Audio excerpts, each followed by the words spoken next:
అమ్మా, నువ్వు చెప్పాల్సిన విషయం నేను చెప్పేశాను. తన ఆటలిక చెల్లవు. మనం వేరు, తను వేరమ్మా. రామ్మా.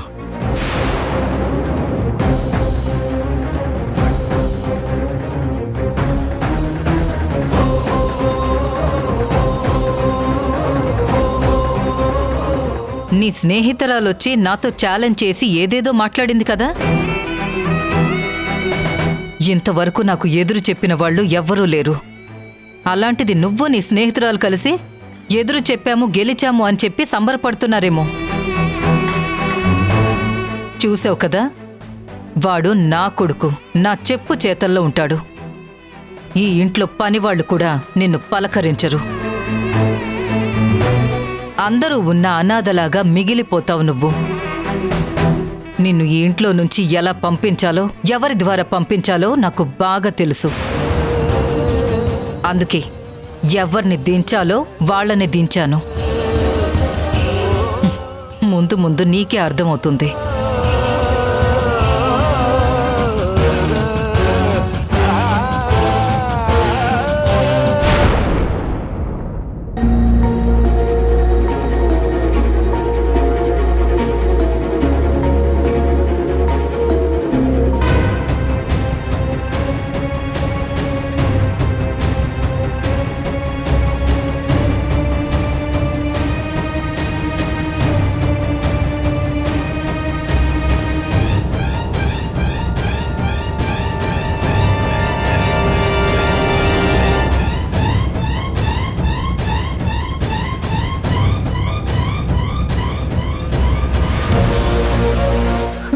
ఇదేంటి కళ్ళు తిరుగుతున్నాయి, అనేసిగా అనిపిస్తుంది.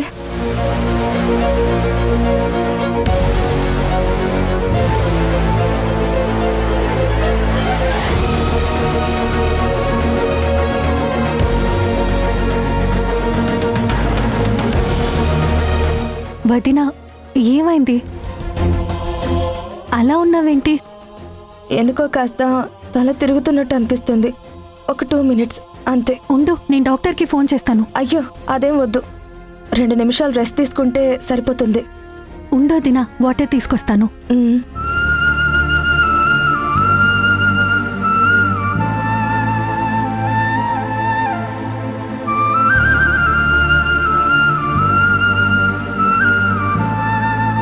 వదినా,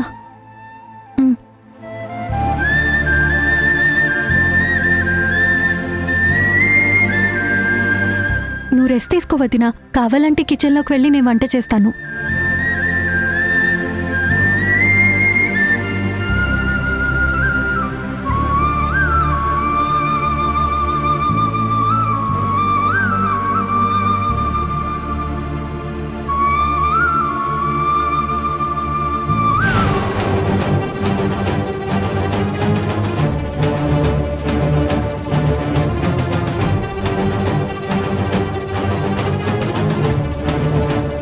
ఏ శ్రీజ, ఏం చేస్తున్నావే? కూరగాయలు కట్ చేస్తున్నా అమ్మా. నువ్వు చదువుకోవాల్సిన అమ్మాయివి. నిన్నెప్పుడు వంటగదిలోకి నేను రానివ్వలేదు. నువ్వు వంటగదిలో పనిచేస్తుంటే ఆవిడగారు సోఫాలో మహారాణిలా కూర్చుంటుందా?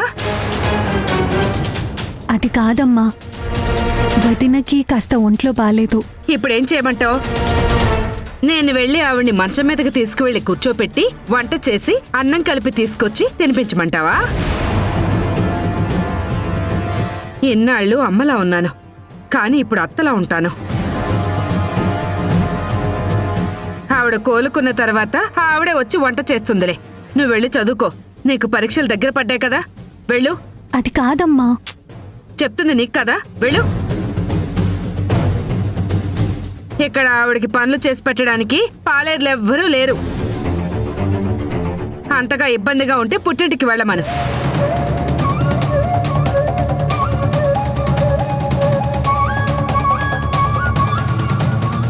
ఇలా నా కూతురు చేత అడ్డమైన పనులు చేపిస్తుంటే నేను చూస్తూ ఊరుకోను. అవే మాటలు అత్తయ్యా. ఇంత చిన్నదానికి పుట్టింటి వరకు ఎందుకు? నేను చూసుకుంటానులే. చూడు, నువ్విప్పుడు వంటగదిలోకి వెళ్ళి కష్టపడుతుంటే నిన్ను రాచి రంపాన పెట్టానన్న నింద నాకెందుకు? నువ్వు సంతోషంగా పుట్టింటికి వెళ్ళు. కాన్పు అయిపోయిన తర్వాతే రా. అక్కడ మీ అమ్మ ఉంటుంది, మీ నాన్న ఉంటాడు, మీ వాళ్ళందరూ ఉంటారు. ఇప్పుడు నువ్వు మా కోసం పనులు చేసి పెట్టాల్సిన అవసరం ఏమీ లేదు. నువ్వేమి వంటగదిలోకి రావక్కర్లేదు. కడుపు మాడితే మాడింది కానీ నీ బాధలు దిగమింగుకుని మాకేం భోజనం పెడతావు? నీ బట్టలు సర్దుకుని పుట్టింటికి వెళ్ళిపో. అత్తయ్య, నేను పుట్టింట్లో కన్నా ఇక్కడే సంతోషంగా ఉంటానని మీకు కూడా తెలుసు కదా. కానీ నువ్వెక్కడుంటే మేమిక్కడ సంతోషంగా ఉండాలి కదా. ఎంత బాధ పెట్టావు, ఎంత మోసం చేసావు, కడుపు రగిలిపోతుంది ఇక్కడ. అమ్మా ప్లీజ్ అమ్మా, నువ్వు సూటిపోటి మాటలతో వదిన్ని బాధ పెడుతున్నావు. పాపం అమ్మా. పాపమని జాలి పడాల్సింది ఆవిడ మీద కాదే, మన మీద. ఆవిడ ఎంత మోసం చేసిందో, ఎంత పెద్ద నిజం దాసిందో నీకు తెలీదే. చెప్తే గాని నీకు అర్థం కాదు. ఏ తల్లి చేయకూడని పని చేసింది. మనందరి నుంచి మన సంతోషాల్ని దూరం చేసిందే. అలాంటి దాన్ని నువ్వు వెనకేసుకొస్తున్నావా? పాపం అంట పాపం. వదినా, అమ్మ రోజు రోజుకి నీ మీద కోపం పెంచుకుని నెగిటివ్గా మారుతోంది. అసలేం జరిగింది? నువ్వేం దాస్తున్నావు? అమ్మ ఎందుకు ఇలా మారిపోయింది? ఈ సమస్యకి పరిష్కారం చూపించొదినా.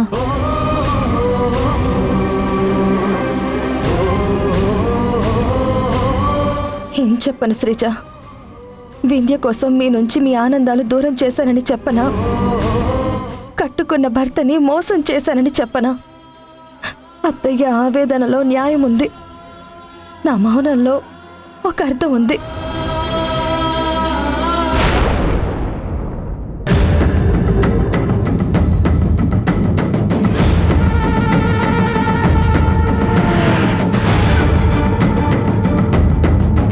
మమ్మీ, అమ్మీ, మమ్మీ నాకు పెళ్ళి కావాలి.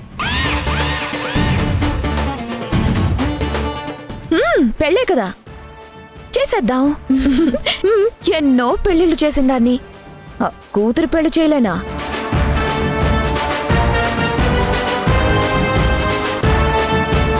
ఏంట్రా సన్నీ అలా చూస్తున్నావేంటి? ఏమీ లేదు. మీరిద్దరూ కాపురాలు చేసే రకాలు కాదు కదా.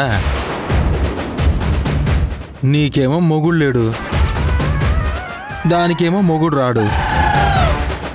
ఇప్పుడు పెళ్లి చేసుకుని ఏం చేద్దామని? మమ్మీ, ఈ సన్నీ నన్ను హర్ట్ చేస్తున్నాడు. నువ్వు హట్ అయితే వీడు ఫట్ అయిపోతాడు. నువ్వేం కంగారు పడకు, ఈరోజు విని చేసేద్దాం. ప్లీజ్ అమ్మా, సన్నీ మొహన్ నేను చూడలేకపోతున్నాను. త్వరగా చంపేసాయి. ఒరే సన్నీ, నా కూతురు ముచ్చట పడుతుంది. నా మాట విని ఈ రోజు రాత్రికి నువ్వే చచ్చిపో. ఏంటే చిన్ని అలా చూస్తున్నావు? వాళ్ళు నన్ను చచ్చిపోమంటున్నారే. చాచా, నువ్వు అంత ఈజీగా పోతావా సన్నీ? ఒకవేళ పోయే పరిస్థితే గనక వస్తే 2-3 తలకాయలైనా పట్టుకొని పోవు. రాధిక, అల్లుడు అల్లుడు అల్లుడు కొద్దిగా దూరంగా ఉండి మాట్లాడు. వీడొకడు. అత్త, ఎలా ఉన్నావు? బాగున్నాను అల్లుడు.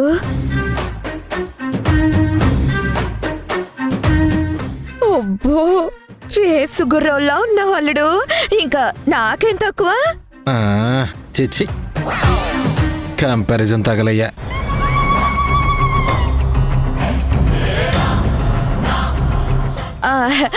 అవును, నువ్వేంటి అంత డల్గా ఉన్నావు?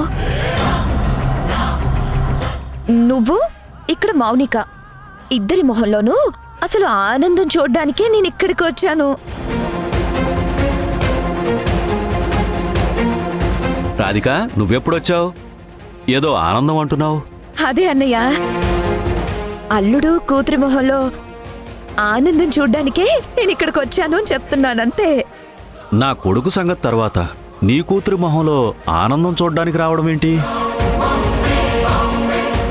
మళ్ళీ ఏదైనా ప్లాన్ చేశావా? వాణి, ఈ రాధిక గురించి నీకు తెలుసు కదా.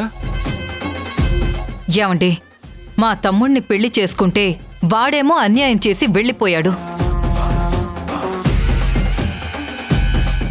అయినా కాని రాధిక మరో పెళ్లి చేసుకోలేదు. ఎన్నో కష్టాలు పడింది. నా తమ్ముడు చేసిన తప్పుకి నేనిప్పటికీ కూడా బాధపడుతూనే ఉన్నాను. మీరు తనని బాధ పెడితే నన్ను బాధ పెట్టినట్టే. అసలు రాధిక వచ్చిందే మన కోసం. ఈ ఇంట్లో సమస్యలన్నీ పరిష్కరించాలని నేను రాధికను పిలిపించాను. ఆ వింధ్య ఇంట్లో నుంచి వెళ్ళాలి అంటే నేనో మీరో కాదు, ఈ రాధికే కరెక్ట్. ఓహో, మా అత్త ఎవరి కాపురం కూల్చడానికి వచ్చిందా అనుకున్నాను. పోయి వింధ్య కాపురం కూల్చడానికి వచ్చిందా? రై సన్నీ, ఆ? కొంచెం నోరు మూస్తావా? రాధిక, నీకు ఆల్రెడీ అంతా చెప్పాను కదా.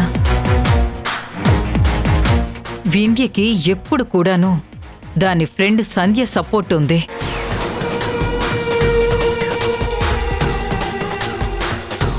మమ్మల్ని ఎంతో మోసం చేసింది. నువ్వేం చేస్తావో నాకు తెలీదు. వింధ్యని ఇంట్లో నుంచి పంపించేయాలి. ఇంత చిన్న విషయానికి బుర్ర చించుకొని ఆలోచించడం ఎందుకు? వింధ్య ఇంట్లో నుంచి వెళ్ళిపోవాలి, అంతే కదా. చాలా సింపుల్. సింపులా? ఎలా? రాజేష్కి పెళ్లి చేసేయ్.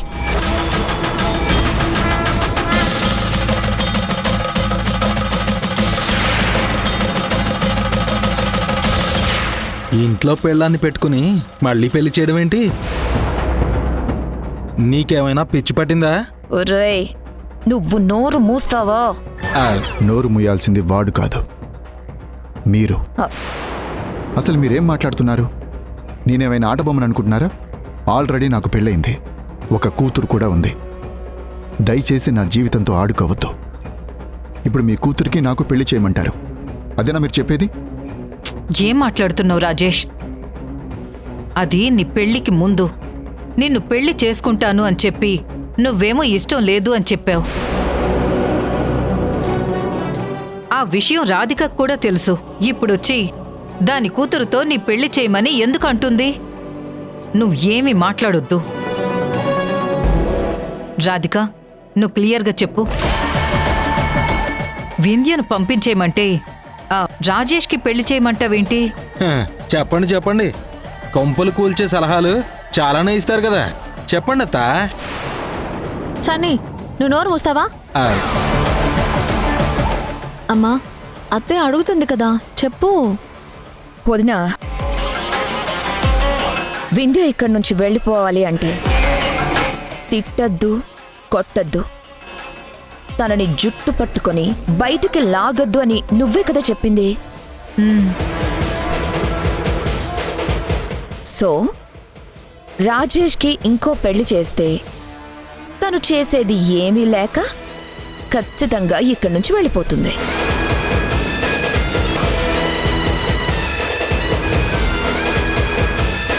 తన కళ్ళ ముందే వేరే అమ్మాయిని పెళ్లి చేసుకోవాలి. వేరే అమ్మాయితో కాపురం చెయ్యాలి.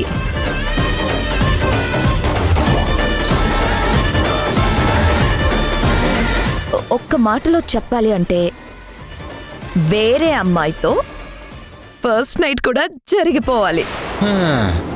అప్పుడు గాని పోలీసులు వచ్చి పిచ్చి కుక్కల్ని కొట్టినట్టు కొట్టరు. ఆల్రెడీ పెళ్ళైపోయి ఒక కూతురు కూడా ఉన్న తర్వాత ఇంకో పెళ్లి చేస్తానంటే చూసే చుట్టాలు ఊరుకుంటారా? మన చట్టాలు ఊరుకుంటాయా? చట్టాల సంగతి, చుట్టాల సంగతి మా వదిన వాణి చూసుకుంటుందిరా. వదిన, వింధ్య ఇక్కడి నుంచి వెళ్ళిపోవాలంటే రాజేష్కి ఇప్పటికిప్పుడు పెళ్లి జరిగిపోవాలి. లీగల్గా దొరకకుండా ఆ పెళ్లి జరగాలి.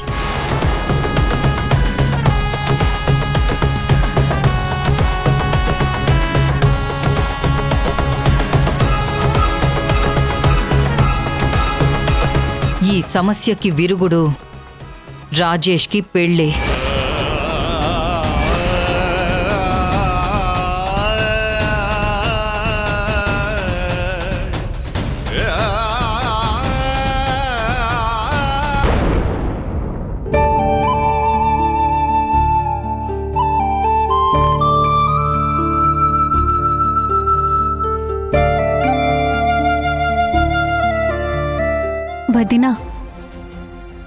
అడగచ్చో లేదో తెలీదు, కానీ అడుగుతున్నాను. అమ్మ చెప్తున్నట్లు నువ్వు అన్నయ్యని ఏమైనా మోసం చేస్తున్నావా? శ్రీజ, ఇప్పుడు అత్తయ్య అడిగే ఏ ప్రశ్నకి నేను సమాధానం చెప్పలేను. కొద్ది రోజులు ఈ టాపిక్ మాట్లాడొద్దు ప్లీజ్. సరే వదినా, నువ్వు కొద్ది రోజులు పుట్టింటికి వెళ్ళి రావచ్చు కదా. ఇక్కడ పరిస్థితులు కూడా మారుతాయి. నువ్వు దగ్గరగా ఉంటే అమ్మ కోపంగా ఉంటుంది. అదే నువ్వు పుట్టింటికి వెళ్ళొస్తే అమ్మ కోపం తగ్గుతుంది. అమ్మ కోపం గురించి నీకు తెలుసు కదా. లేదు శ్రీజ, నేను మీ అన్నయ్య లేకుండా, అత్తయ్య లేకుండా, నువ్వు లేకుండా మా పుట్టింటికి వెళ్ళినా ప్రశాంతంగా ఉండలేను. నాకేం కాలేదు, నేను బానే ఉన్నాను. ఏదో చిన్న నలతలా అనిపించింది అంతే. నువ్వు వెళ్ళి చదువుకో, 10 నిమిషాల్లో వంట రెడీ అయిపోతుంది. అందరం కలిసి భోంచేద్దాం. సరే వదినా.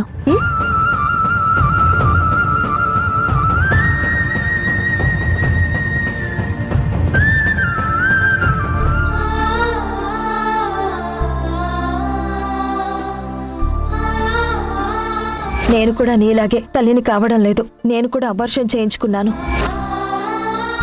యాక్సిడెంట్ అవ్వడం వల్ల ఇక మీదట తనకి పిల్లలు పుట్టరు. నేను తనని తీసుకెళ్లడం వల్లే ఇలా జరిగింది. నా కోసం నింద వేసుకుంది సరే, ఇప్పుడు నిజంగానే నా కోసం అబార్షన్ చేయించుకుందా? అసలు సంధ్య నిజం చెప్పిందా అబద్ధం చెప్పిందా? ఓ మై గాడ్, నేను ఈ విషయం మర్చిపోయానేంటి? అసలు ఈ విషయం సంధ్య ఇంట్లో తెలిస్తే ఎంత పెద్ద సమస్య అవుతుంది.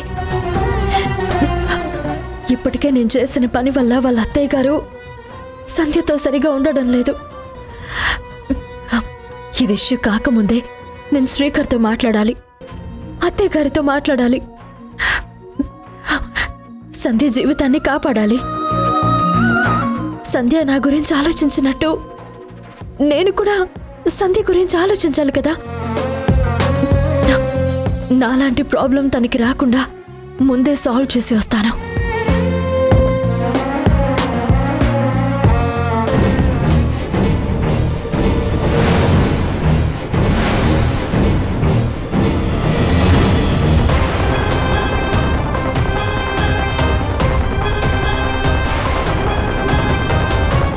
ఏయ్, చూసుకోవచ్చు కదా. ఏయ్, నేను చూసుకోవడం ఏంటి? మీరు చూసుకోవచ్చు కదా. ఏంటి న్యూసెన్స్? కళ్ళు కనపడడం లేదా? నువ్వొచ్చి నాకు తగిలింది కాక నా కూతుర్నే దబాయిస్తున్నావేంటి? నిన్ను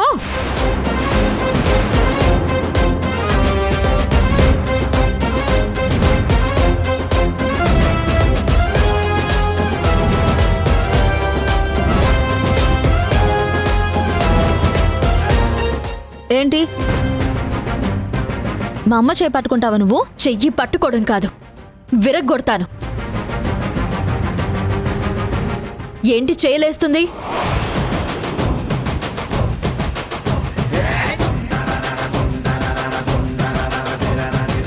నీకు ఉన్నట్టే నాకు చేతులున్నాయి, నీకు ఆవేశం ఉన్నట్టే నాకు ఆవేశం ఉంది.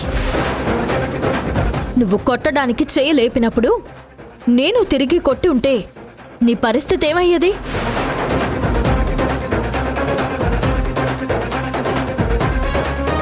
చూడు, మర్యాద అనేది ఇచ్చి పుచ్చుకోవాలి. నీ కూతురంటే ఏంటో, నువ్వంటే ఏంటో నాకు బాగా తెలుసు. నువ్విక్కడికి ఎందుకోసం వచ్చావో కూడా నాకు పూర్తిగా తెలుసు. పిచ్చి పిచ్చి వేషాలు వేసి నా కాపురం కూల్చాలని చూస్తే మీ తల్లి కూతుర్లిద్దరికీ తిక్క కుదిరేలా నేను సమాధానం చెప్తాను.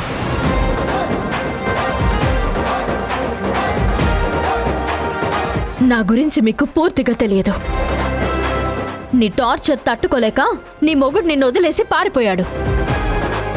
కూతురికి పెళ్లి చేయకుండా పెళ్ళైన మగాడి చుట్టూ తిప్పుతున్నావు. నీది ఒక బతికేనా? చిచి!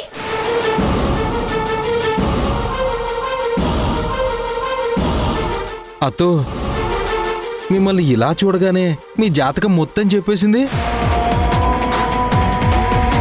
మీ మొగుడు మిమ్మల్ని వదిలేసిన విషయం కూడా తెలిసిపోయింది. ఇన్నాళ్ళు మీరు మీ మొగుడిని వదిలేశారు అనుకున్నాను, కానీ మీ మొగుడే మిమ్మల్ని వదిలేశాడా?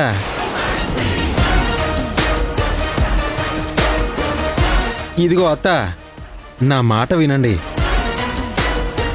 అంతగా కావాలనుకుంటే మౌనికకి రెండో సంబంధమో మూడో సంబంధమో నేను వెతికి పెట్టి పెళ్లి చేస్తాను గాని నా మాట విని ఇక్కడి నుంచి వెళ్ళిపోదాం పదండి. రే సన్నీ, రెండో సంబంధమో మూడో సంబంధమో ఏంటి? నీ కంటికి నేను ఎలా కనబడుతున్నాను? మీ అమ్మలాగా నువ్వు పెళ్లి చేసుకుని కాపురం చేసేది ఉందా లేదా? అయినా మీ ఇద్దరి మొహాలకి పెళ్ళాం లేచిపోయిన వాడు తప్ప ఎవడొస్తాడు? రాజేష్కి పెళ్లి చేద్దామని మీ అమ్మ చెప్పడం ఏంటి? నువ్వు వింధ్య కాపురం కూల్చాలని గోడ మీద పిల్లిలా ఎదురు చూడడం ఏంటి? మీ ఇద్దరి జీవితం నేను బాగు చేస్తాను. ఇప్పటికైనా నా మాట వినండి. నిజంగా మా ఇద్దరి జీవితాలు బాగు చేసేస్తావా? ఆ మాట మీద గనక నువ్వుంటే ఇప్పుడే వెళ్ళి బ్యాగులన్నీ సర్దుకొని వచ్చేస్తాం. ఇంకా ఎందుకు ఆలస్యం? వెంటనే వెళ్ళి సర్దుకుని రండి. వెళ్ళండి వెళ్ళండి. సన్నీ, అత్త, నువ్వు కూడా కొంచెం మా ఇద్దరికి తోడొస్తావా? పదండి అత్త.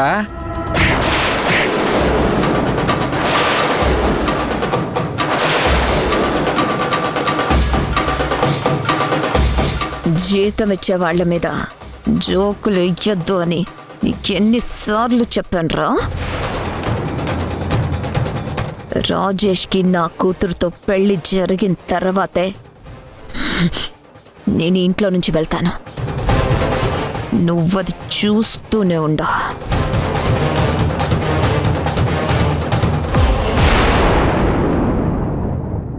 స్నేహం కోసం అబార్షన్ చేయించుకోవడానికి కూడా సిద్ధపడ్డావా? లేదత్తయ్యా, నేను చేయించుకోవాలని అనుకోలేదు. అంటే స్నేహం కోసం ఏదైనా చేస్తావు, స్నేహం కోసం ఎవరినైనా చంపేస్తావు. అత్తయ్య, ఆ రోజు సోదెమ్మ వేషంలో వచ్చి మీ దగ్గర అబద్ధం చెప్పింది నేనే. ఇక చాలు, నీ ఇద్దరూ కలిసి మమ్మల్ని మోసం చేస్తున్నారు. ఇంకా నీ స్నేహం కోసం కడుపులో ఉన్న బిడ్డనేంటి కట్టుకున్న మొగుడి గొంతుకోవడానికి కూడా సిద్ధపడుతుంది. దయచేసి మా ఇంట్లోంచి వెళ్ళిపో.